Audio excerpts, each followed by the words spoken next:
ইসলামের ভেতরে নতুন কিছু যদি কেউ প্রবেশ করাতে চায় এই 92% মুসলমানের দেশে, সেও কি এদিকে তাকান, কোন দিকে তাকিয়ে আছেন? ডক্টর মোহাম্মদ ইউনূস, 2 জন নবীর নাম তার, মোহাম্মদ আর কি 2 নবীর নাম নিয়ে আপনি 1 বছর 1 মাস পার করে ফেললেন। কি করছেন আপনি? আর আপনি এখন গানের মাস্টার নিয়োগ দিচ্ছেন, শরীর চর্চার মাস্টার নিয়োগ দিচ্ছেন। কেন এখন 1 থেকে 5 পর্যন্ত একটা আলেম নিয়োগ দেওয়া যায় না কোরআন শেখানোর জন্য? 92% মুসলমান এটা আমরা চাই না। বলেন বলেন, কারা এ দাবি করেন সরকারের কাছে? দেখি লিল্লাহে তাকবীর। দেখেন তো হাত তোলেনি কে? দেখেন, এই দাবি আমাদের সবাই। সুতরাং আমরা জানি মিডিয়ার মাধ্যমে তাদের কাছে পৌঁছাবে।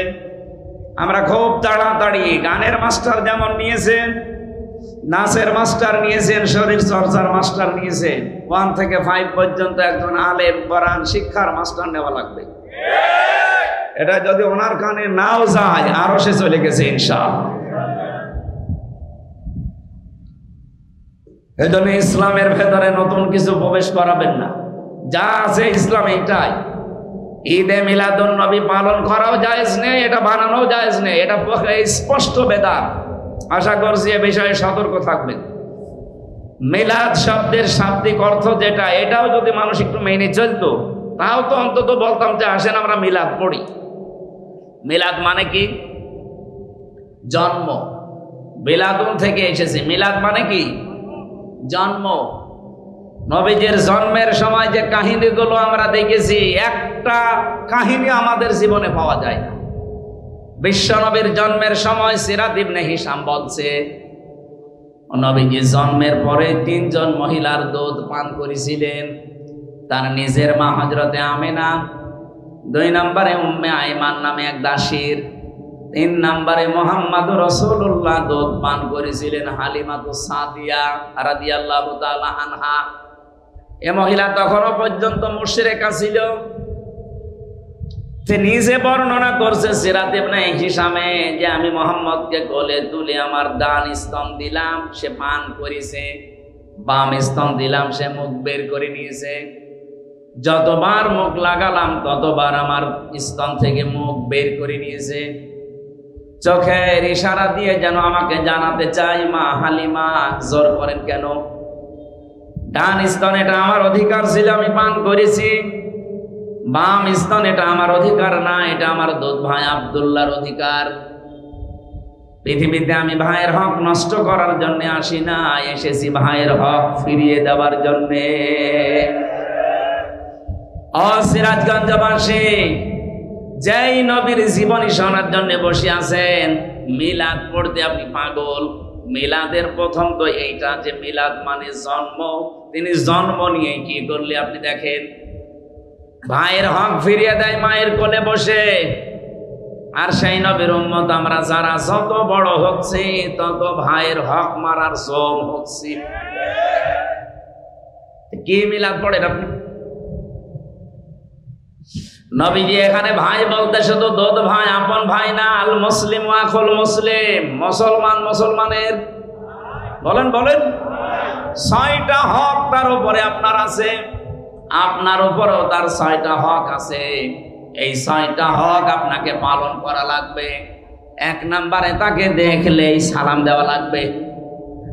এটা কিন্তু উঠে গেছে দেশ থেকে, সালাম আমরা দেই শুধু দলীয় লোক দেখে। কথা বলছে না? অনেক মানুষের অভ্যাস হচ্ছে আগে টুপি দেখে যে আমার দল কিনা, জব্বা দেখে, জামা দেখে, শরীরে পোশাক আশাক দেখে তারপরে বলে আসসালামু আলাইকুম। সালাম দেওয়া লাগবে। এ লোকটা দল দেখে না মুসলমান দেখে। এমনকি মুসলমান আর অন্যান্য জাতি যদি এক জায়গায় থাকে তাও আপনাকে সালাম দেওয়া লাগবে। ওয়াসসালামু আলা মানিত্তাবা'আল হুদা। এখানে যারা হেদায়েত প্রাপ্ত আল্লাহ পাক তাদের উপরে শান্তি নাজিল করুন, বলেন আমিন। তাহলে এই সুন্নাতটা, এই হকটা এখন থেকে আপনি আদায় করবেন। সে দলীয় লোক না হলেও 2 নম্বরে সে যদি অসুস্থ হয় তাকে দেখতে যাওয়া লাগবে।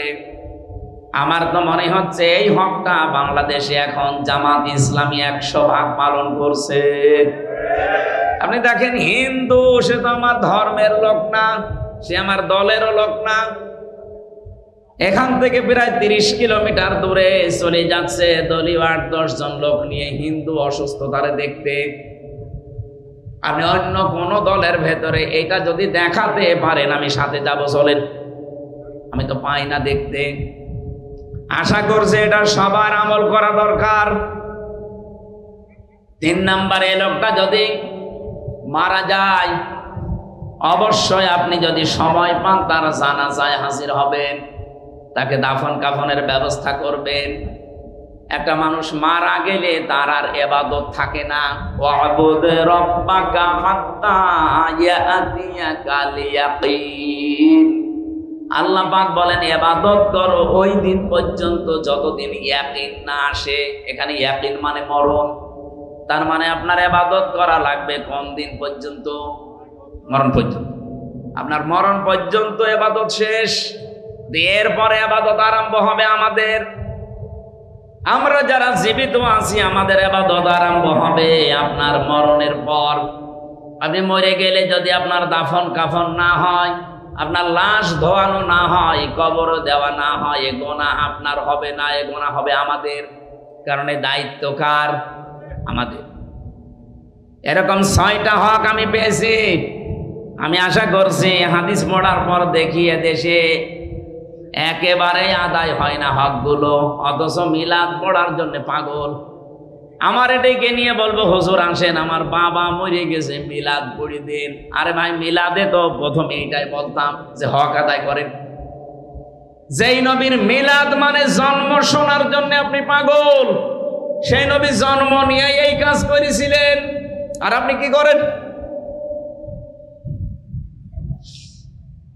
মিলাদটা যাই তাই গেল, যা আমরা বলি তা তো মানি না।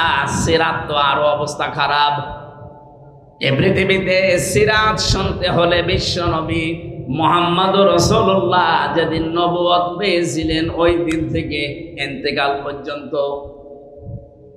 আমরা অনেক মানুষ এটা ছড়িয়েছি। বিশেষ করে আমি এই 3টা দেশে পেলাম, বাংলাদেশ, ভারত আর পাকিস্তান।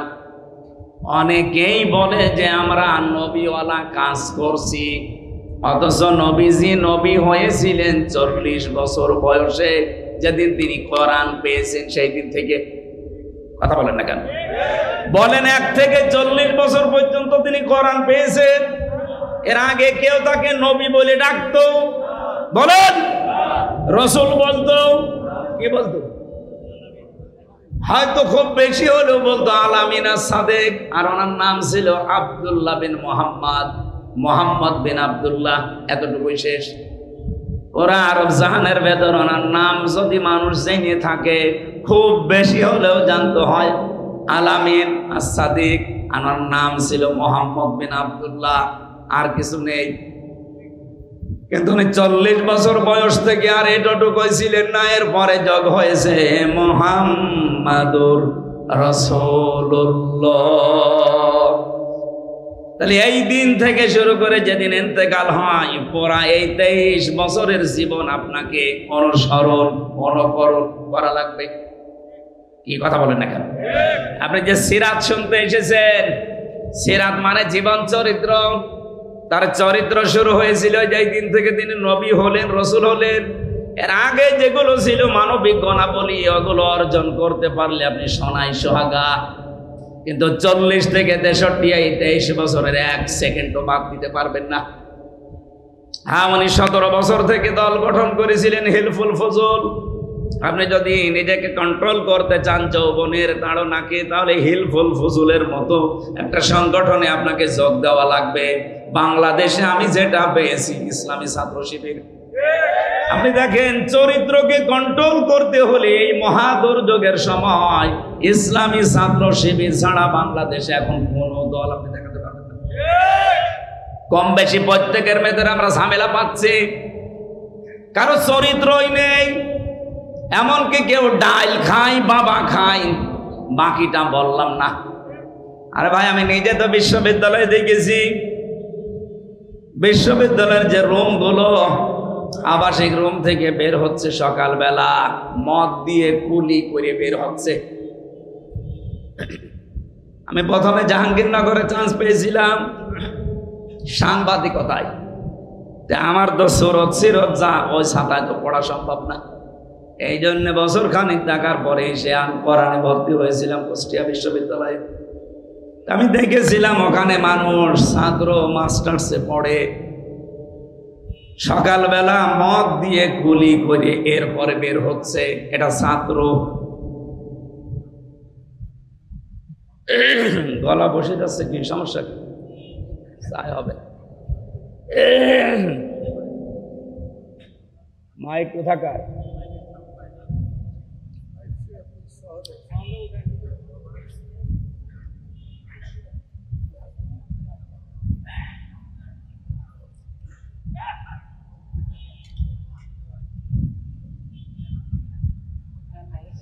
আমার ভাইরা, আমি কাটসাট কথা বলি কারো মন পাওয়ার জন্য, কারো খুশি হওয়ার জন্য না।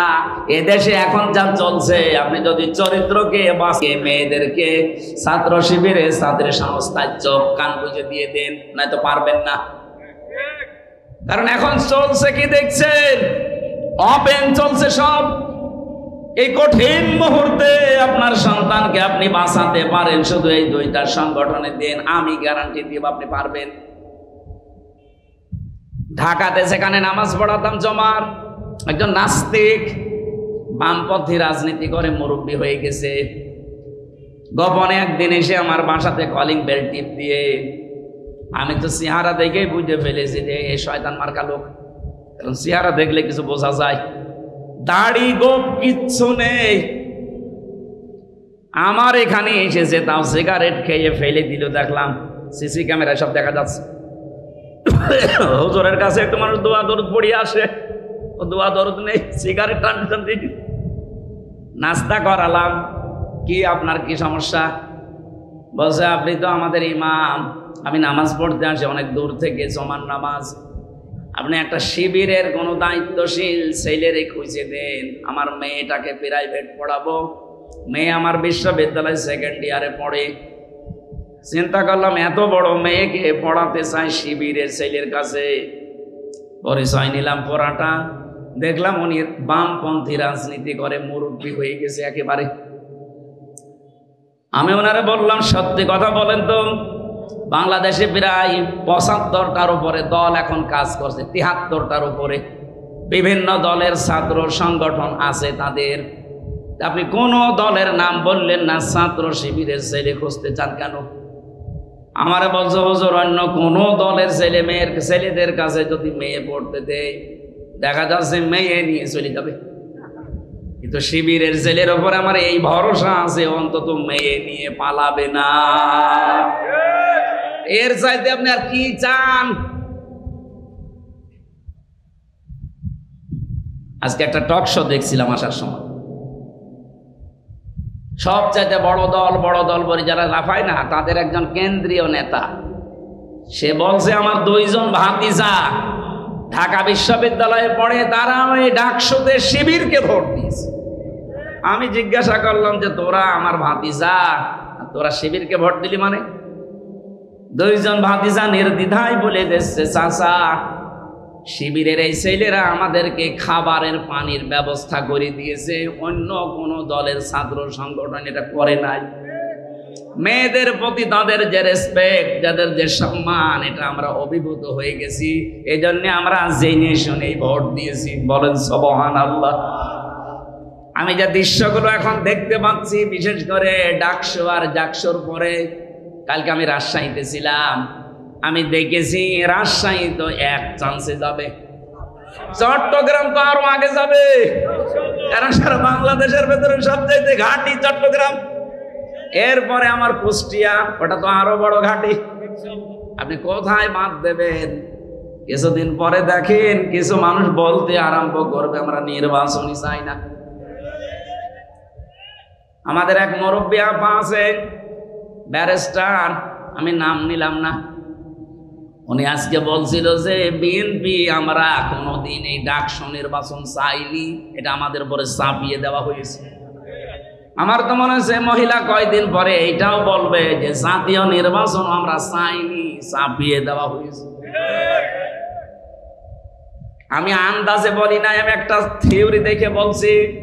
কোরআনে কারিমে আছে ইযা জানাসরুল্লাহি ওয়াল ফাত, হে নবী যখন আল্লাহর সাহায্য আসবে তখন আপনি বিজয় দেখতে পাবেন।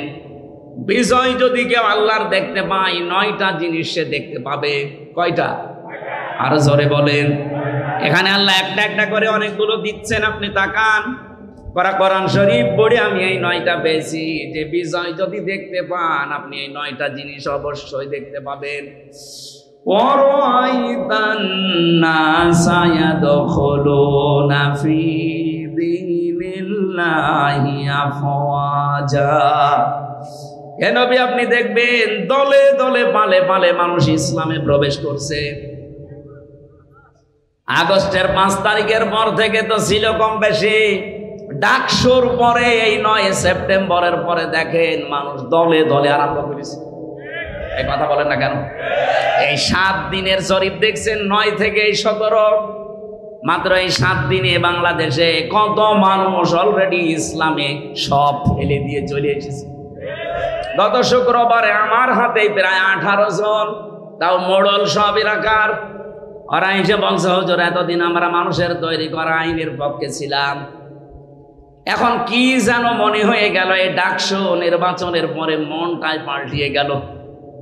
আমরা এখন আল্লাহর তৈরি করা আইন কায়েমের জন্য চেষ্টা করতে চাই, যেটা সব চাইতে বাংলাদেশে এগিয়ে আছে জামাত ইসলামী। নবীদের হাদিস পড়েছিলাম, আন ইবনে ওমর রাদিয়াল্লাহু তাআলা আনহু قال قال النبي صلى الله عليه وسلم فاتبعوا الصياد الاعظم, নবীজি বলেন যারা ইসলাম কায়েম করতে অগ্রণী ভূমিকা পালন করছে তোমাদের ভেতরে, যাদের দ্বারা ইসলাম কায়েম হওয়া দ্রুত সম্ভব, তোমাদের উচিত হচ্ছে তাদেরকে অনুসরণ করা, পেছনে থাকা। বাংলাদেশে 73টা দল কাজ করছে। আপনার বিবেককে প্রশ্ন করে বলেন, এই মুহূর্তে ইউনিয়ন থেকে শুরু করে আন্তর্জাতিক মহল পর্যন্ত সব জায়গায় ইসলাম যদি এসে যায়, এটা সুচারুরূপে কায়েম করে চালাতে পারে বাংলাদেশ জামাত ইসলামী। অন্য কোনো দলকে দিলে তারা পারবে না, কারণ তাদের ওইভাবে লোক এখনো তৈরি হয়নি। একটা ইউনিয়ন থেকে শুরু করে আন্তর্জাতিক মহল পর্যন্ত প্রত্যেকটা জায়গায় সৎ, যোগ্য এবং নির্ভীক লোক তৈরি হয়ে গেছে জামাত ইসলামীতে। তাহলে হাদিস ছিল কি? ফাত্তাবিউস সিওয়াদাল আযম, যারা দুনিয়াতে তাড়াতাড়ি ইসলাম কায়েম করতে পারে তোমরা তাদেরকে সাপোর্ট করো, ইত্তেবা করো, অনুসরণ করো। তাই আমি তার বানিয়ে বলছি না, মিলে যাচ্ছে এই জন্য বলছি। বলেন আপনার সাথে না মিললে আমি কি হাদিস বানাবো? হুজুর আমাদের নাম বলতে পারেন না, তা আপনার নাম আছে, আমি কি জোর করে আপনার নাম এখানে ঢোকাবো? যাদের ঢুকতেছে তাদের ঢুকিয়ে দিলাম, আপনার তো ঢোকে না। আমার ভাইরা কথাগুলো বিবেকের আয়না দিয়ে একটু ভাবেন। অ্যাম্বুলেন্স, গাড়িটা ছেড়ে দেন, গাড়িটা ছেড়ে দেন, তাড়াতাড়ি ছেড়ে দেন। সুবহানাল্লাহ আলহামদুলিল্লাহ লা ইলাহা ইল্লাল্লাহ, সুবহানাল্লাহ আলহামদুলিল্লাহ লা ইলাহা ইল্লাল্লাহ।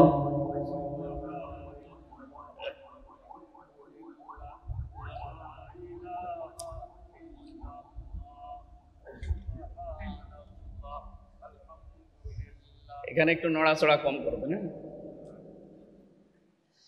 লা ইলাহা ইল্লাল্লাহ মুহাম্মাদুর রাসূলুল্লাহ। সিরাজগঞ্জবাসী এই 18 জন, শুধু আমার মতো আমির হামজা না, সবগুলো এলাকার লিডার। কুষ্টিয়া সদর আর ইবি থানায় বাড়ি, আপনি খোঁজ নেন। জমার দিন নামাজ পড়ার পরে সব এসেছে রাতের বেলা। আমি বললাম ঠিক আছে, কালেমা পড়ানো লাগবে? বলছে না, কালেমা মুখস্থ আছে, কিন্তু ভুল পথে ছিলাম। এই যে ভুল পথে ছিলাম, এইটা ওর মনের ভেতরে আন্দোলিত করে দিয়েছে কে? বলেন বলেন। এতদিন তো তারা আসে নাই। রব্বুল আলামিন বলেন, আমার সাহায্য যখন আসবে আপনি বিজয় দেখতে পাবেন। বিজয়ের প্রথম নমুনা এইটা যে দলে দলে পালে পালে মানুষ দেখবেন ইসলামে প্রবেশ করছে। এই জন্য এবার একটা আশার সঞ্চার আমার হয়েছে। আমার তেলাওয়াত কিন্তু আয়াত ওই রকমই, আপনি একটু দেখবেন কেমন মেলে। আমার সূরা কসস থেকে পড়া আজকের আয়াত, 2টা আয়াত মাত্র পড়েছি। যদিও সিরাতুন নবী সাল্লাল্লাহু আলাইহি ওয়াসাল্লাম এই মাহফিল আমি সাজিয়ে নেব কোরআনের আয়াত দিয়ে ইনশাআল্লাহ। কারণ কোরআন দিয়ে কথা যারা বলে, নবীজি বলেন তারা সত্য কথা বলে। বলেন সুবহানাল্লাহ। মান ক্বালা বিহি সাদাকা, যারা কথা বলে কোরআন দিয়ে তারা সত্য কথা বলে। এই গ্যারান্টি দিচ্ছেন কে? না, আল্লাহ, নবীজি। অমান আসদাকু মিনাল্লাহি কিলা, আল্লাহর চাইতে সত্য কথা আর কেউ বলে না। এবার আসেন আমরা সরাসরি কোরআনে প্রবেশ করি। সূরা কসস এর বাংলা অর্থ হচ্ছে ঘটনা বা কাহিনী সমূহ। বহু কাহিনী আল্লাহ এর ভেতরে দিয়েছেন। একটা কাহিনী আমাদের এই দেশের সাথে এখন পুরাপুরি মিলে যাচ্ছে, এই জন্য এটা তেলাওয়াত করলাম। তাসিম মিম হরফে মুকাত্তাআত। যদিও কিছু কিছু মুফাসসিরিনে কেরাম এর বাংলা একটা অর্থ বের করেছে, কিন্তু আমরা ওটা বিশ্বাস করি না। আল্লাহর ঘোষণা, আল্লাহু আ'লামু বিমুরাদিহি, এর আসল অর্থ আল্লাহ জানে, এজন্য ছেড়ে দিলাম, জান, আর দরকার নেই। যদি এটা নিয়ে বেশি নাড়াচাড়া করতে চান, শেষে ঈমান হারা হয়ে যাব। আমার কুষ্টিয়ার লালন ভক্ত যারা আছে তারা আবার এটা নিয়ে বেশি নাড়াচাড়া করে, শেষে নিজের ঈমানই নেই। আল্লাহ যেহেতু নিষেধ, রাসূলের নিষেধ, আমরা আর ভেতরে যেতে চাই না, এ পর্যন্ত থাক। এবার আসেন যেখান থেকে ভেতরে যাওয়া যায়। তিলকা আয়াতুল কিতাবিল মুবিন। আল্লাহ পাক বলেন এই আয়াতগুলো, এই যে এখন বলবো যেগুলো, এই আয়াতগুলো স্পষ্ট কিতাবের আয়াত। আল্লাহর ঘোষণা দেওয়ার আগে আমরা পেলাম কিতাবের আগে আলিফ লাম। আল্লাহ পাক যদি এখানে কিতাবের আগে আলিফ লাম না দিতেন, আমরা অর্থই করতে পারতাম না। আল্লাহ বলেন এই কিতাব, এই আয়াতগুলো স্পষ্ট কিতাবের আয়াত। আমার প্রশ্ন এখন, যারা আমার ডানে বামে বসে আছেন, সামনে পেছনে আছেন, বলেন তো কোরআন আমাদের কাছে স্পষ্ট না অস্পষ্ট? না, হয়। এখানে যারা বসে আছেন, আমি ওইটা বলতে চাইনি, আমি বলতে চাচ্ছি যারা বললেন আমার কাছে কোরআন স্পষ্ট, আপনি পড়া কোরআন শরীফ থেকে ৬৬৬৬টি আয়াতের অর্থ বলতে পারবেন? আপনি একটা আয়াত দিলে ব্যাখ্যা করে এর শেষ নামাতে পারবেন? আপনার কাছে স্পষ্ট হয় কি করে? আপনাদের কাছে আসেন না, এর কাছে যেভাবে আসা দরকার ওইভাবে এখন আমরা আসতে পারি না। আর আমরা বলে ফেললাম আমাদের কাছে কোরআন স্পষ্ট। হ্যাঁ, এদেশে একটা রহমত আছে, কোরআন স্পষ্ট করার একটা জায়গা আছে, সেটা জামাত ইসলামী বাংলাদেশ। আপনি এর কাছে এসে দেখেন, বেশি দিন লাগবে না, মাত্র 6 মাস আপনাকে যদি এর ভেতরে রাখতে পারি, আল্লাহর কসম কোরআনও আপনার কাছে স্পষ্টই হয়ে যাবে। 15টা ফরম পূরণ করা লাগে, প্রতিদিন ঘর আটকানো লাগে 15টা। এর প্রথম ঘরই আপনি কোরআন পড়েন কিনা আগে লেখেন, কয় আয়াত পড়েন, বুঝে পড়েন না না বুঝে পড়েন, ওইটা আবার লেখা লাগবে। বাংলাদেশে এমন কোন দল নেই যে দলের কর্মসূচিতে এরকম পয়েন্ট পয়েন্ট করা আছে দেখান। যদি কয়েকটা থাকেও তারা এখান থেকে হাওলাত নিয়েছে। এই কথা বলছেন এখান, আমি কয়েকটাই পেয়েছি, তাদেরও দেখি এখান থেকে সব ধার করা, হাওলাত নেওয়া। কিন্তু জামাত ইসলামী বাংলাদেশে 15টা পয়েন্ট আপনি 6 মাস পূরণ করে দেখেন, আপনার মনে হবে আমি বিশ্ববিদ্যালয়ে পড়াশোনা করছি। এই জন্য কোরআন স্পষ্ট করতে হলে এই দলে আপনাকে আসা লাগবে। আহ্বান জানাচ্ছি, আসেন। মাত্র 6 মাস থাকেন, জীবন আপনার পাল্টিয়ে যাবে। কারণ এরা নিজেরা ট্রেনিং দিয়ে পাল্টাবে না, কোরআন দিয়ে পাল্টাবে। এই কথা বলেন না কেন? আল্লাহ পাকের পরে দিয়েছেন আল মুবিন কিতাব। শুধু না, এটা কিন্তু স্পষ্ট কিতাব। আল্লাহর যে প্রশংসা আমরা আদায় করি যতগুলো কারণে, তার 1 নাম্বার কারণ এইটা, আলহামদুলিল্লাহিল্লাযী আনজালা আলা আবদিহিল কিতাবা ওয়া লাম ইয়াজআল লাহু ইওয়াজা। রব্বুল আলামিন বলেন, প্রশংসা আমার। যতগুলো কারণে প্রশংসা তোমরা করবা, তার 1 নাম্বার কারণে, কারণ আমি আমার বান্দার প্রতি এমন একটা কিতাব দিয়েছি যে কিতাবের ভেতরে কোনো গোপন কথা নেই, কোনো অস্পষ্ট কথা নেই, কোনো বাঁকা কথা নেই। যা আছে সব স্পষ্ট কথা। ও সিরাজগঞ্জবাসী, আল্লাহ বলছেন আমার কোরআনে কোনো বাঁকা কথা নেই, গোপন কথা নেই। এই জন্যই তো আমরা দেখি এই পৃথিবীতে যারা কোরআনের কাছে আসে আর কোরআন যারা বুঝতে চেষ্টা করে, তাদেরকে মাথায় বাড়ি দিয়েও আপনি আর গোপন রাখতে পারেন না। ওরা কোরআনের কাছে আসলেই যেন ওপেন হতে চায়। এই কথা বলবেন না? হযরত ওমর কোরআনের কাছে এসেছিলেন, বুঝেছিলেন, আর গোপন থাকেননি, ওপেন হয়ে গেছেন। আপনি যার দিকে তাকাবেন তাকান, যারা কোরআন পড়েছে বুঝেছে, ওরা আর কেউ গোপনে ছিল না, সব ওপেন হয়ে গেছে। দুঃখজনক হলেও সত্য, বাংলাদেশে আমরা অনেক আলেম পর্যন্ত এখনো আছি বলে, হুজুর আমি গোপনে আছি। আপনি আর কতদিন গোপনে থাকবেন বলেন? এত ওপেন হওয়ার পরও আপনার এখনো সময় হয়নি। আপনি এখনো যদি বলেন আমি গোপনে আছি, কেন বলেন? আমি জানি।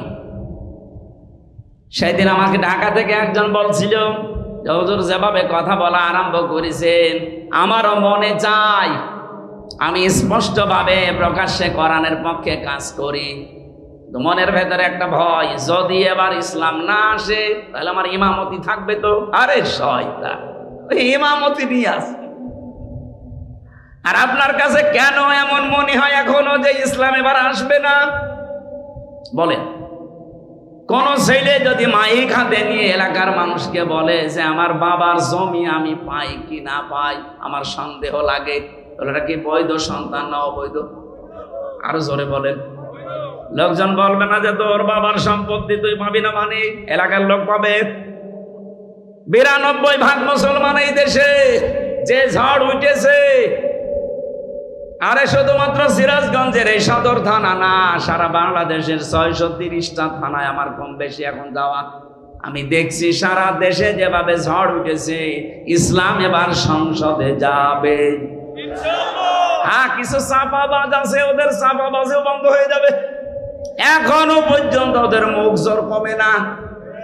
এখনো ওই সেই মানধাত আমলের চিন্তায় আছে যে আমরা বড় দল, বড় দল জিকির করতে থাকে, বাকি সব সিয়ার ইসলাম নিয়ে যাক। আপনি জিকির করতে থাকেন।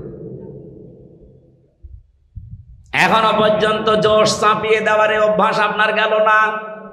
কিছু হলে খালি চাপিয়ে দেন, চাপিয়ে দেন। কতদিন দেবেন আর? আপনাদের এই এলাকায় একজন আছে, এই লোকটার কিছু হলে খালি ওই সে মানধাতা বলে চিন্তায় চলে যায়। এখনো যদি কেউ আমাদেরকে রাজাকার বলতে চান, আমার মনে হয় ওই লোকটার মুখ এই ফজু পাগলার মতো আগুন ধরিয়ে দেওয়া দরকার।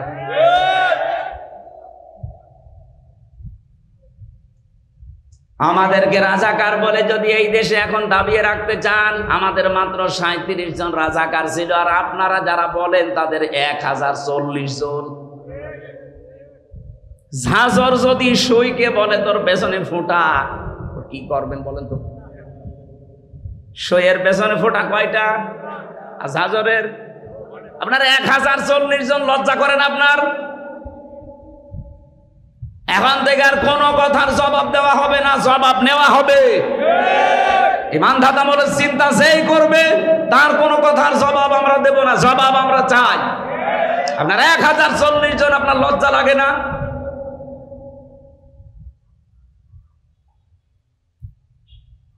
ও সিরাজগঞ্জবাসী, হ্যাঁ আমি জানি অনেকের মন খারাপ হবে, সত্য কথা শুনলে সবার কাছে ভালো লাগে না। এটাই যে আলেমগুলো এখনো দোদুল্যমান অবস্থায় আছেন। আপনি কি কিতাব পড়ে আলেম হয়েছেন?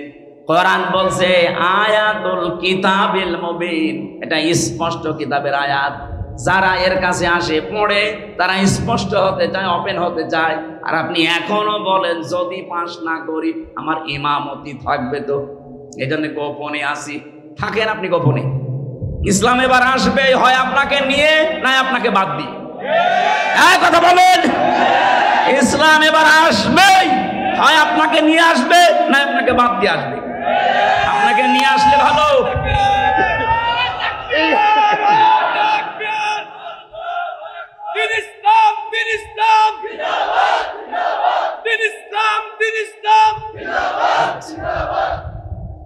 আপনাকে নিয়ে আসলে তো আপনার কপাল ভালো। যদি আপনাকে বাদ দিয়ে আসে কি হবে টের পাচ্ছেন? তখন এসে বলবেন আমার ইমামতি যেন না যায়। আপনার ইমামতি থাকবে তখন, কারণ আপনি তো মুনাফিক। কথা বলেন না কেন? মুনাফিকের পেছনে তখন নামাজ হবে। এই জন্য আহ্বান জানাচ্ছি, ওপেন হন। এখন আলেমদের, ইমামদের, খতিবদের উচিত এই যে মুহূর্ত চলছে, এখনো যদি আপনি সেই বলেন আমি আসি সেই 15 বছর আগে, আপনি আবার কবে? সেদিন ইমাম সম্মেলন ছিল, আমার কুষ্টিয়ার পুরা জেলার আলেমরা এসেছিল, কয়েক হাজার। কয়েকজনকে আমি প্রশ্ন করেছি যারা এখনো ইসলামের পক্ষে ডাইরেক্ট আসতে পারছেন না, ইসলাম অবশ্যই এবার আসবে, কিন্তু আপনার কি হবে তখন? দেখলাম একবারে 1500 বলছে আসি এবার। আমরাও চাই সারা বাংলাদেশের কোন আলেম যেন অন্তত এবার ইসলাম কায়েমের এই পথে পেছনে না থাকে। আলেমরা এবার সামনে থাকবে ইনশাআল্লাহ। এই কথা বলেন। আপনার দায়িত্ব আছে একটা, আপনি পালন করেন না। আল্লাহ আমাদেরকে একটা আশার বাণী শোনাচ্ছেন। তিলকা নাতলু আলাইকা মিন নাবাই মূসা ওয়া ফিরআউনা বিল হাক্কি লিকাওমিন ইউমিনুন। এটা যে তেলাওয়াত হচ্ছে এটা কিন্তু আমির হামজার তেলাওয়াত না। নাতলু, আল্লাহ বলেন আমি তেলাওয়াত করছি। আলাইকা, আপনার কাছে, মিন নাবাই মূসা ওয়া ফিরআউনা, মূসা এবং ফেরাউনের বিল হাক্কি, একটা কাহিনী, সত্য কাহিনী আপনাদের আমি শোনাবো। এখানে শোনাচ্ছেন কে? বলেন তো। আল্লাহ পাক যদি এখানে এখন আসতেন আর এই পিপল বাড়িয়া বাজারে বসে বসে যদি এই কাহিনীটা শোনাতেন, শুনতেন না? বলেন বলেন।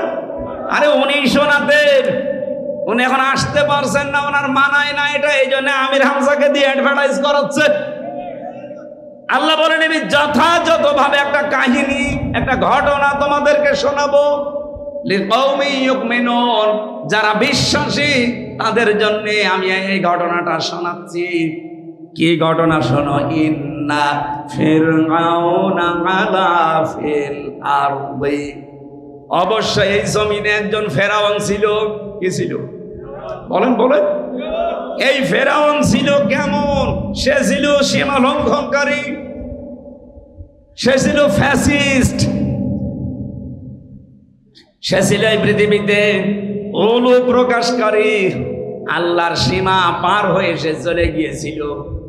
আল্লাহ রাব্বুল আলামিনের বিধান সে বাইরে রেখে এমন উপরে গেছে, সে নিজে আল্লাহ দাবি করে বসে আছে। বলেছে আনা রব্বুকুমুল আ'লা, আমি তোমাদের বড় রব।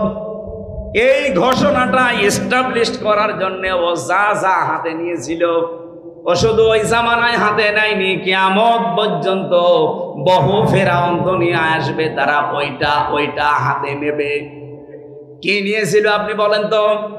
1 নম্বরে ওয়াজাআলা আহলাহা শিয়া, সে জমিনের ভেতরে বিভিন্ন দল বিদলে মানুষকে বিভক্ত করে রেখেছিল।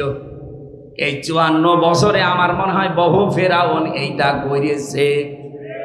টপিওয়ালাদের ভেতরে দেখেন বিভিন্ন জিনিস দিয়ে দল বিদলে বিভক্ত করে রেখেছে। ওর 5 কলি, ওর 3 কলি, ওর উঁচা টুপি, ওর আকীদা ঠিক নেই, এই নাম বলে বলে। অথচ ইসলামের মূল জায়গায় কিন্তু আমরা এক। কেউ কি আমরা কোনোদিন বলেছি যে ফরজ নামাজ 4 ওয়াক্ত? বলেন বলেন। রোজা 28টা, এই বলেন না কেন? মূল জায়গায় কিন্তু আমরা ঠিক আছে। এই শাখা প্রশাখা দিয়ে দিয়ে আমাদেরকে দলে বেদলে বিভক্ত করে রেখেছে। এটা ফেরাউনের প্রথম কাজ। বাংলাদেশে যারা করে রেখেছিলেন, আল্লাহর কসম তারাও এক প্রকার ফেরাউন। এখনো সেই ফেরাউনের তৎপরতা থেমে নেই, ও এখনো কাজ চালাচ্ছে। ও হয়তো বিদায় নিয়েছে, কিন্তু ওর চামচারা যারা আছে তাদেরকে দিয়ে এখনো করাচ্ছে। এখনো এই দেশের অনেক নামধারী আলেমকে দিয়ে এদেশে একামতে দ্বীনের কর্মী যারা, তাদের বিরুদ্ধে এখনো ফতোয়া দেওয়াচ্ছে। এই কথা বলেন না কেন? কত বলো, এখনো মাইকের সামনে বলছেন জামাত ইসলাম কোনো ইসলামী দল না, এরা মওদুদিবাদ। মওদুদিবাদ বলে কোনো বাদ দুনিয়ায় আছে স্যার? নেই। আমরা মওদুদি রহমতুল্লাহ আলাইহে তাকে আমরা আমাদের মাযহাবের ইমাম মানি না। মানি না। তার মাসলা মাসাইলে আমরা নেই না। মাযহাবের ইমামও তাকে আমরা মানি না। তার শুধু যত লেখা আছে একটা বিষয় আমরা নিয়েছি, এই যে গণতান্ত্রিক পদ্ধতিতে ইসলাম কায়েম করা একটা পদ্ধতি। হ্যাঁ, ভুল হতে পারে। আপনার যদি এটা ভালো না লাগে, ভুল হয়, আপনি নতুন কোনো কিছু পারলে সেটা করেন। আপনি নিজেও করবেন না, যারা করছে এগিয়ে যাচ্ছে করতেও দেবেন না। আপনি কি হয়েছেন কি? আপনি যে আলেম নামে জালেম, এ জাতি কিন্তু বুঝে ফেলেছে। এমন এমন ফতোয়াবাজি এখন করছে, কিছু মানুষকে দেখছি তারা বলছে জামাত ইসলামী যদি এবার রাষ্ট্র ক্ষমতায় আসে, তারা নাকি কওমি মাদ্রাসা রাখবে না, তারা হাফেজি মাদ্রাসা রাখবে না, তারা দেওবন্দি মাদ্রাসা রাখবে না, তারা সুন্নিয়াতের মাদ্রাসা রাখবে না, সব ধ্বংস করে দেবে। আপনি এত বড় মিথ্যা কথা বলতে পারলেন? বাংলাদেশ জামাত ইসলামীর আন্ডারে দেশে এখনো হাজার হাজার হাফেজি মাদ্রাসা। আমি আজকে যেখানে খাবার খালাম হাফেজি মাদ্রাসা, ওটা জামাত ইসলামী চালাই, সিরাজগঞ্জে না? আল ইসলাম নাকি জানো? দারুল ইসলাম। শুধু এইটা না, আমার কুষ্টিয়ায় চলেন, মাগুরায় চলেন, হাফেজি মাদ্রাসা, কওমি মাদ্রাসা, এগুলো জামাত ইসলামী বাংলাদেশের ভাইদের টাকা দিয়ে খোঁজ চলছে। তারা যদি সব বন্ধই করে দেবে, এগুলো চালাচ্ছে কোন কারণে? এগুলো কেন বলছেন আপনারা আমরা জানি। যখন জাতি এক হওয়ার চেষ্টায় আছে, আপনাদেরকে নিয়ে মুনাফিকরা টাকা পয়সা খাওয়িয়ে বলাচ্ছে। জাতির লোকদেরকে আহ্বান জানাচ্ছি, আলেম নামে কোন জালেমের এই কথায় আপনারা আর বিভ্রান্ত হবেন না। এবার যদি একবার পা পিছলে যায়, এই দেশে ইসলাম আসতে কিন্তু অনেক দেরি হয়ে যাবে। জীবনে চর্মচোখে আর দেখতেও পাবেন না ইসলাম আসলে কি স্বাদ। আমার তো জীবনের বড় আকাঙ্ক্ষা, চর্মচোখে আমি কিচ্ছু চাই না, শুধু দেখতে চাই ৫৬,০০০ বর্গ মাইল আল্লাহর কোরআন দিয়ে চলছে। এখানে যারাই বাদ সাজবে, মনে করবেন ওইটাই হয় জাতির শত্রু না ইসলামের শত্রু, সে চাই হোক। প্রত্যেক নবীর জীবনী আমি পড়ে পড়ে দেখেছি।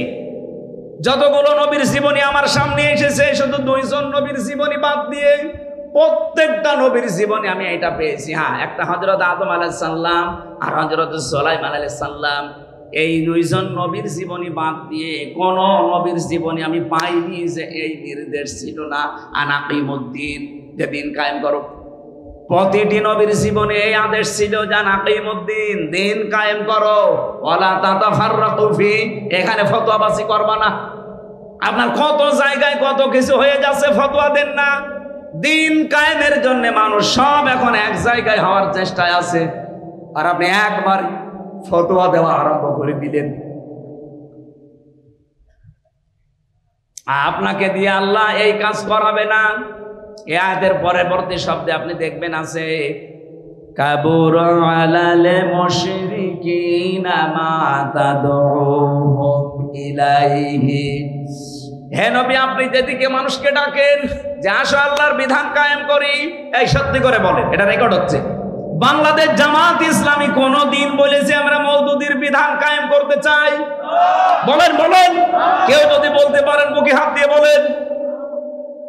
এরা তো সারা জীবন 41 সালে প্রতিষ্ঠিত দল, সকাল থেকে আরম্ভ হয়ে বলে যাচ্ছে যে আমরা আল্লাহর বিধান কায়েম করতে চাই।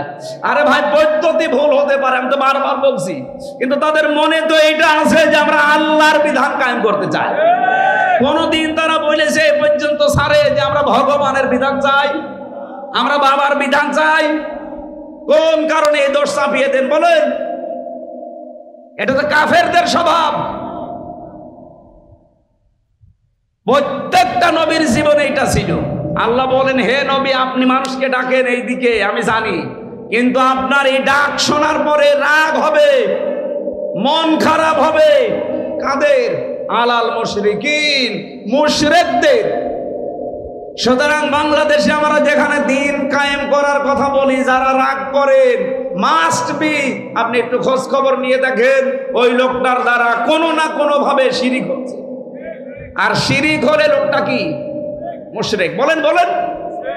আপনি প্রশ্ন করতে পারেন, কই আমি তো শিরিক করি না, তাহলে কোরআন শরীফ কি মিথ্যা? দিন কায়েমের কথা শুনলে আপনার রাগ হয়, অবশ্যই আপনি বিশ্বাস করতে পারেন যে আপনি মুশরিক, তাছাড়া আপনার রাগ হওয়ার কথা না। যে কোনো ভাবে আপনি আলেমটা দেখি আলেমও শিরিক করছে, এই কারণে আলেমের কাছে খারাপ লাগে। আপনাকে দিয়ে আল্লাহ কেন দিন কায়েমের কাজ করান না? আল্লাহু ইয়াজতাবি ইলাইহি মাইয়াশা, রব্বুল আলামিন বলেন, আমি তাকে মনোনীত করি, আমি তাকে ইজতেবা করি, পছন্দ করি, নির্বাচিত করি, ভালোবাসি, এই মানুষটাকে দিয়ে আমার দিন কায়েমে লাগিয়ে দেই। এদেশে তো কত মানুষ আছে, সবাইকে দিয়ে তো আল্লাহ দিন কায়েমের কাজ করায় না। কাকে দিয়ে করায়? ওয়াহদি ইলাইহি মাইয়ুনিব, যে লোকটা মন থেকে আল্লাহর দিকে ফিরে আসতে চায়, তাকে আল্লাহ স্বাভাবিক জীবন যাপনে রাখে না, তাকে দিন কায়েমের কাজে লাগিয়ে দেয়। সুতরাং আপনি যখন দেখবেন আপনাকে দিন কায়েমের কাজ আল্লাহ অ্যাক্টিভ ভাবে করাচ্ছে, আপনি বিশ্বাস করতে পারেন সূরা শুরার 13 নম্বর আয়াতের শেষের অংশ অনুযায়ী আল্লাহ আপনাকে মনোনীত করে ফেলেছে। বলেন সুবহানাল্লাহ। আল্লাহ যেন আমাকে আপনাকে এই জায়গায় শামিল করেন, বলেন আমিন। আল্লাহ স্পষ্টভাবে বললেন যে ফেরাউনের প্রথম কাজ ছিল দলে বিদলে বিভক্ত করে রাখতো মানুষকে। ওর একটা উদ্দেশ্য ছিল, কারণ মানুষ যদি দল বিদলে বিভক্ত হয়ে থাকে তাহলে শক্তি হারিয়ে যায়, তখন ও যা মনে চায় তাই করতে পারে। এটা এতদিন এই ফেরাউন হাসিনা করেছে। দেখেন কত দলে বিদলে আমাদের বিভক্ত করে রেখেছিল। এদেশে মানুষ যা, তার চাইতে অনেকের দল বেশি। আমি জেলখানায় একটা লোক পেয়েছিলাম, ও একটা দলের সভাপতি, ওর দলের নাম হচ্ছে আল্লাহ দল, আব্দুল মতিন ওনার নাম। ওনার আমি একদিন বললাম যে ভাই আপনি আল্লাহর দলের সভাপতি, সেক্রেটারি কে? বলছে আমার ছেলে, আর কেউ নেই সারা বাংলাদেশে, উনি সভাপতি, ওনার ছেলে সেক্রেটারি, এই শেষ। এটা হাসিনার করা, দলে বিদলে বিভক্ত করে করে দাদাদের এই হুকুম মতো আমাদেরকে এভাবে করে রেখেছিল। এটা ফেরাউনের নিয়ম। কার নিয়ম? 2 নম্বরে ছিল ও দলে বিদলে বিভক্ত করে মানুষদেরকে দুর্বল করে রাখতো।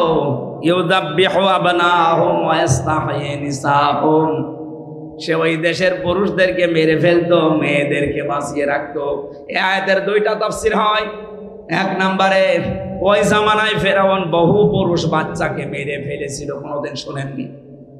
বলেন বলেন। মেয়েদেরকে যে বাঁচিয়ে রাখতো, শোনেননি? তাহলে এখন তাফসীর কিভাবে করবেন? আধুনিক মুফাসসির যারা, তারা আয়াতের তাফসীর করছে এভাবে, এমন এমন কায়দা ফেরাউন করবে, কিয়ামত পর্যন্ত তো ফেরাউন থাকবে না, কিন্তু ওর প্রেতাত্মারা থাকবে। ওরা যদি ক্ষমতায় কোনো সময় থাকে, তারা ওই দেশের যারা যোগ্য মানুষ তাদেরকে চেয়ারের পরিবর্তে পেছনে ফেলে রাখবে। আমরা এই দেশে এই 15.5 বছরে এইটাই বেশি দেখেছি। যোগ্য হওয়ার পরেও শাহিনুর আলম ওনার যোগ্যতার সম্পূর্ণ জায়গায় বসতে পারবে না, বসে থাকবে 10 নম্বর চেয়ারে। আমি 1 থেকে মাস্টার্স পর্যন্ত আমার ফার্স্ট ক্লাস ফার্স্ট আছে, অল ফার্স্ট ক্লাস আমার। বলেন আমার জায়গা মতো যাওয়া দরকার, খালি পেছনে দলীয় পরিচয় আছে, এই জন্য আমারে না নিয়ে 80 রোল নাম্বার যার তারে নিয়েছে। এই যে আমাকে ওই জায়গায় না নিয়ে আপনি পেছনে ফেলে রাখলেন 80 নাম্বার চেয়ারে, এটা আমাকে মেরে ফেলার শামিল না? এটা করেছিল ফেরাউন। এখনকার ফেরাউনরা এইটা করছে, ওই জামানায় মেরে ফেলতো সরাসরি। আর এখন তার যোগ্যতা সম্পন্ন জায়গায় না যেতে দিয়ে বাধা প্রাপ্ত করে তাকে একটা মেরে ফেলা। 2 নম্বরে মেয়েদেরকে সে বাঁচিয়ে রাখতো। 15.5 বছরে দেখেন ছেলেদের চাকরি হয় না আর মেয়েদের চাকরির অভাব হয় না। ইন্নাহু কানা মিনাল মুফসিদিন, নিশ্চয় সে ছিল ফ্যাসাদ সৃষ্টিকারী, বিশৃঙ্খলা সৃষ্টিকারী, সন্ত্রাসী। এতটুকু আল্লাহ যদি শেষ করে দিতেন, আমরা সত্যি বলছি আয়াত আমরা পড়তাম না। এবার একটা আশার বাণী আল্লাহ আমাদেরকে শুনিয়েছেন, নাকি বলবো না? রব্বুল আলামিন বলেন, নুরিদু আন্নামুন্না, আমি আল্লাহ নিজে ইচ্ছা করলাম। বলেন তো ইচ্ছাটা কার? আরো জোরে। আমি আল্লাহ নিজে ইচ্ছা করলাম, আমি মনন করব। মনন মানে অনুগ্রহ করা, দয়া করা। আমি আল্লাহ একটা ইচ্ছা করলাম যে আমি অনুগ্রহ করব, দয়া করব আলাল্লাযিনা ইসতাদঈফু ফিল আরদ, তাদের উপরে যাদেরকে ফেরাউন এতদিন দুর্বল করে রেখেছিল। জমিনের উপরে যাদেরকে ফেরাউন দুর্বল করে রেখেছিল, জুলুম করে, অত্যাচার করে, বিভিন্ন পদে উঠতে না দিয়ে এদেরকে দুর্বল করে ফেরাউন রেখেছিল। আমি আল্লাহ একটা ইচ্ছা করলাম, এই দুর্বল পার্টি মুসা আলাইহিস সালামের দল, এদেরকে আমি আল্লাহ কি করব? না জাআলাহুম আইম্মাতান, জাতির নেতা তাদেরকে বানাবো। আপনি ডাকসু আর জাকসু থেকে আরম্ভ আল্লাহ অলরেডি করে দিয়েছে। যে জাকসু জাহাঙ্গীরনগর বিশ্ববিদ্যালয়ে শিবির নাম শুনলেই পিটিয়ে মেরে ফেলতো। এমনকি পায়খানার ভেতরে ইশারায় নামাজ পড়া লেগেছে এমন জায়গা। ঢাকা বিশ্ববিদ্যালয়ের মহসিন হলে এই 16 বছর আজান দিতে দেয়নি সালেমরা। ছাত্রলীগের ভাইদের নাকি ঘুমের ডিস্টার্ব হবে, এজন্য ফজরের আজান হইতো না। এবার ডাকসুতে শিবির প্যানেল পাস করার পরে তার পরের দিন মাইকে আজান আরম্ভ হয়েছে। আল্লাহু আকবার, জবান খুলে বলেন আল্লাহু আকবার। আল্লাহর যে ঘোষণা ছিল না জাআলাহুম, তাদেরকে আমি জমিনের নেতা বানাবো। বলেন তো এটা কি আমি বানিয়ে বলছি না হচ্ছে? ওয়া জাআলাহুমুল ওয়ারিসিন, এবং এই জমিনের উত্তরাধিকারী আমি আল্লাহ তাদেরকে বানাবো। আমার মনে হচ্ছে আল্লাহ যেন তার সিদ্ধান্ত এখন বাস্তবায়ন আরম্ভ করে দিয়েছে। আর আল্লাহ যদি কোনো কাজের ইচ্ছা করে ওটা কেউ রদ করতে পারে? ইন্না রাব্বাকা ফাআলুল লিমা ইউরিদ, তোমার রব যা চায় তাই করে। অনুমাক্কিনা লাহুম ফিল আরদ, এতটুকু শেষ না, আমি আল্লাহ জমিনে তাদেরকে শাসন ক্ষমতা দেব। কেন দেব? অনুরিয়া ফিরাউন ওয়া হামানা, আমি ফেরাউন আর হামান, হামান মানে মন্ত্রী, মন্ত্রী পরিষদকে ফেরাউনের যারা ছিল তাদেরকে আমি দেখাবো। ও জনুদাহুমা, এবং তাদের যে সৈন্যবাহিনী দলের লোক তাদেরকে আমি দেখাবো যে তাদের তোমরা ভয় পেতে, মিনহুম মা কানু ইয়াহদারুন, যাদের উপরে তোমাদের ভয় ছিল এরা আসলে না জানি কি হয়ে যায়। আমি আল্লাহ তোদের দেখাবো যে দেখ আমি পারি। আল্লাহ যেন তার এই সিদ্ধান্ত এবার বাংলার জমিনে বাস্তবায়ন করে, বলেন আমিন। এই কায়দা আল্লাহর জানা আছে না নেই? আর সেই শক্তিও আল্লাহর আছে না নেই? আমাদের আল্লাহর উপরে আমাদের 100 ভাগের 100 ভাগ বিশ্বাস আছে। উনি যা বলেছেন তাই করবে। উনি আমাদের মতো না, সকালে এক কথা বলে বিকাল আর এক কথা বলে। কথা বললে না কেন? ওয়াহাইনা ইলা উম্মি মুসা আন আরদিহি, আল্লাহ পাক বলেন আমি ওহী করেছিলাম মুসা আলাইহিস সালামের মায়ের কাছে যে আমি তোমার সন্তানকে তোমার কাছে ফিরিয়ে দেব। এই 15 বছরের দিকে তাকান, কত সন্তান মায়ের বুক থেকে হারিয়েছে, কত জায়গায় পালিয়ে রেখেছে। আল্লাহ পাক জানে এখন সবগুলো আস্তে আস্তে ওপেন করে দিচ্ছে। আমার তো আয়াতগুলো পড়লে মনে হয় বাংলাদেশে এই মাত্র কোরআনের এই আয়াত আল্লাহ কেবল নাজিল করছে। প্রশ্ন কি আপনার?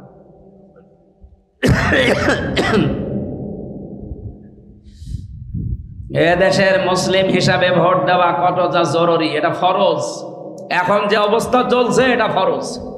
দলিল সূরা নিসার 85 নম্বর আয়াত, মাই ইয়াশফা শাফাআতান হাসানাতান ইয়াকুল্লাহু নাসিবুম মিনহা। কোন মানুষ একটা ভালো কাজে সুপারিশ করলে ও ভালো কাজ করে যা পাবে সুপারিশ করে তাই পাবেন। ভোট দেওয়া সুপারিশ করা একই বিষয়। বাংলাদেশে এবার যদি এই কাজ না হয়ে যারা নাস্তিক, যারা শরিয়া আইন বিশ্বাস করে না, আপনাদের এখানে একজন আছে, ও ঘোষণা দিয়েছে যে শরিয়া আইন আমরা বিশ্বাস করি না। এইরকম মানুষগুলো যদি আসে যারা শরিয়া আইনই বিশ্বাস করে না, শরিয়া আইন সব মিলে দেবে না, তখন বলবে নামাজ পড়া লাগবে না। আপনি কি করবেন? আপনার তো চেয়ার নেই, বাধ্য হবেন নামাজ না পড়ে থাকতে। জাহাঙ্গীরনগর বিশ্ববিদ্যালয়ে যদি পায়খানার ভেতরে দাঁড়িয়ে নামাজ পড়া লাগে ইশারায় বাংলাদেশে, অথচ সেখানে এখন আল্লাহু আকবার আযান হচ্ছে, সুবহানাল্লাহ বলতে পারেন না? ভোট দেওয়া কতটুকু জরুরি? জরুরি মানে এখন যে অবস্থা চলছে এখন ফরজ হয়ে দাঁড়িয়েছে। আসসালামু আলাইকুম। মহিলাদের সংগঠনের প্রতি আগ্রহী হওয়ার জন্য, হ্যাঁ সম্মানিত মা বোনেরা, আগ্রহী হওয়ার জন্য কি আপনার দায়িত্ব হচ্ছে এই মুহূর্তে ইসলামের পক্ষে থাকা। এতে মা বাবা স্বামী সন্তান সব যদি একদিকে চলে যায়, ফেরাউনের স্ত্রী আসিয়ার মতো আপনি একা দাঁড়িয়ে থাকবেন। লা তাআতা লিমাখলুকিন ইল্লা বিমাসিয়াতিল খালিক। আল্লাহর বিরুদ্ধে যায়, রাসূলের বিরুদ্ধে যায় এমন কোন কাজ বাবাকেও মানা যাবে না, স্বামীকেও মানা যাবে না, সন্তানকেও মানা যাবে না। কথা বললেন না কেন? এটাকে শুধু পুরুষদের না মহিলাদেরও?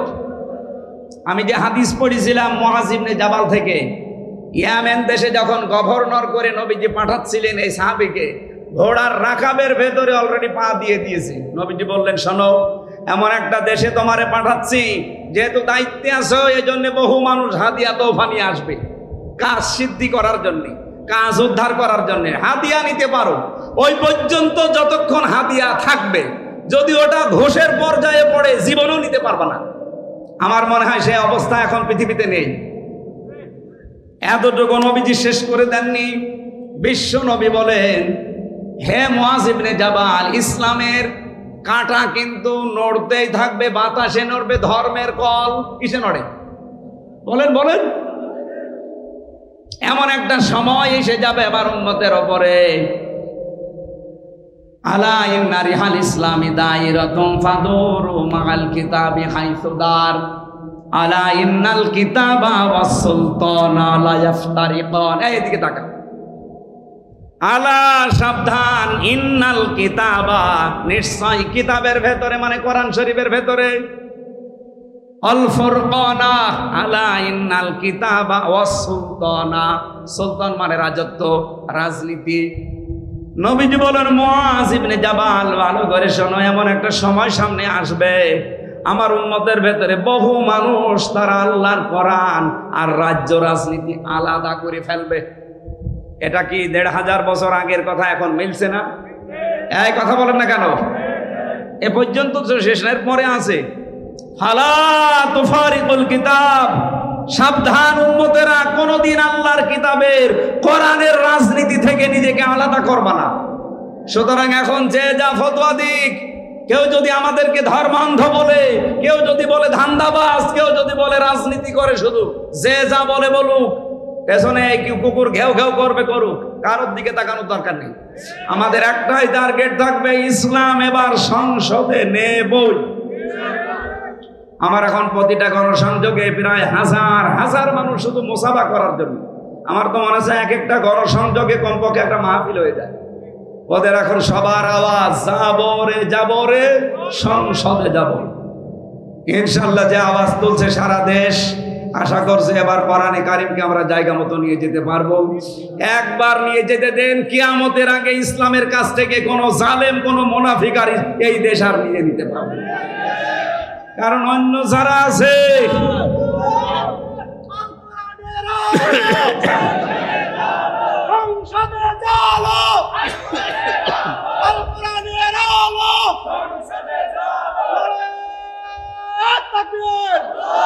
আরে ভাই, আমি কোরআন শরীফ মাথায় নিয়ে বলতে পারি, অন্য যারা রাজনীতি করছেন তাদের কোনো আদর্শ আছে? আপনি বলেন। খালি মারিং কাটিং ছাড়া কি আদর্শ আছে তাদের? বলেন। খালি ধান্দাবাজি আর চাঁদাবাজি। এ জেলায় হয়তো এখনো শুরু হয়নি, এদের আদর্শ কি আপনি বলেন? খালি ধান্দাবাজি আর সাদাবাজি। কিন্তু ইসলাম দিয়ে যারা এদেশে রাজনীতি করে তাদের ধান্দাবাজিও নেই, সাদাবাজিও নেই।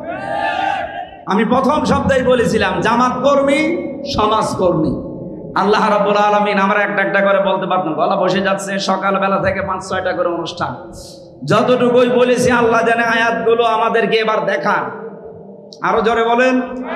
সম্মানিত মা বোন যারা এসেছেন, আল্লাহ রাসূলের পথে চলতে গিয়ে পৃথিবীর কারো অনুসরণ করার দরকার নেই। এতে যদি দুনিয়ার সব হারিয়ে যায়, যাক। আল্লাহ আপনাদেরকে হযরতে আসিয়ার মতো যেন কবুল করেন, আল্লাহুম্মা আমিন। লা ইলাহা ইল্লা আনতা সুবহানাক ইন্নী কুনতু মিনাজ জালিমিন। রব্বুল আলামিন, চাদর পাখির মতো এরা